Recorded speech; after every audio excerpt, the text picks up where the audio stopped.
ابرار کے ساتھ الحمدللہ یہ سارے بزرگ جو یہاں رونق افروز نوجوان ہیں الحمدللہ ان کی محبتیں تو سوا ہوتی ہیں، ان میں ہر چیز میں نوجوانوں کی محبت میں شدت ہوتی ہے، تو ذکر رسول میں بھی ان کا شاداب کو دیکھیے، آج ان کے گھر پہ محفل ہو رہی ہے اور الحمدللہ جس طور پہ شاداب نعت کا اعلیٰ ذوق رکھتے ہیں، میں ذوق نہیں کہہ رہا، اعلیٰ ذوق کہہ رہا ہوں، ذوق تو سب کے پاس ہے نعت کا، مگر ایسا ذوق کہ جو اعلیٰ ہو اور نعت پر سوچنے پر مجبور کرتا ہو کہ یہ شعر میں کیا چیز پنہا ہے،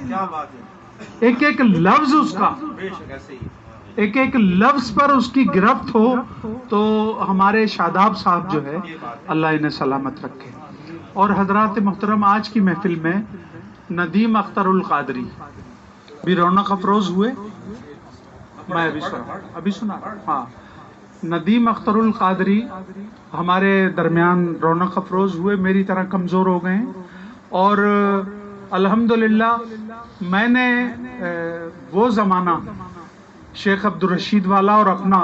وہ زمانہ کہ جب ندیم بھائی ہماری محفلوں کو سنا کرتے تھے، پھر اللہ رب العزت نے ایسا کرم کیا ان پر، ایسا کرم کیا کہ عالم دین کا منصب عطا فرمایا، اور اللہ رب العزت نے اتنی عزت عطا فرمائی ہے کہ اللہ تعالیٰ ان پر کرم فرمائے، رحم فرمائے اور صحت عطا فرمائے۔ مجھے تو ابھی دیکھ کے گھبراہٹ ہو گئی کیونکہ میں نے انہیں بڑا صحت مند دیکھا، الحمدللہ اللہ انہیں سلامت رکھے۔ میں اعلیٰ حضرت عظیم البرکت کی نعت کے 2-3 شعر اختر الحمدی کی تضمین کے ساتھ پڑھ رہا ہوں۔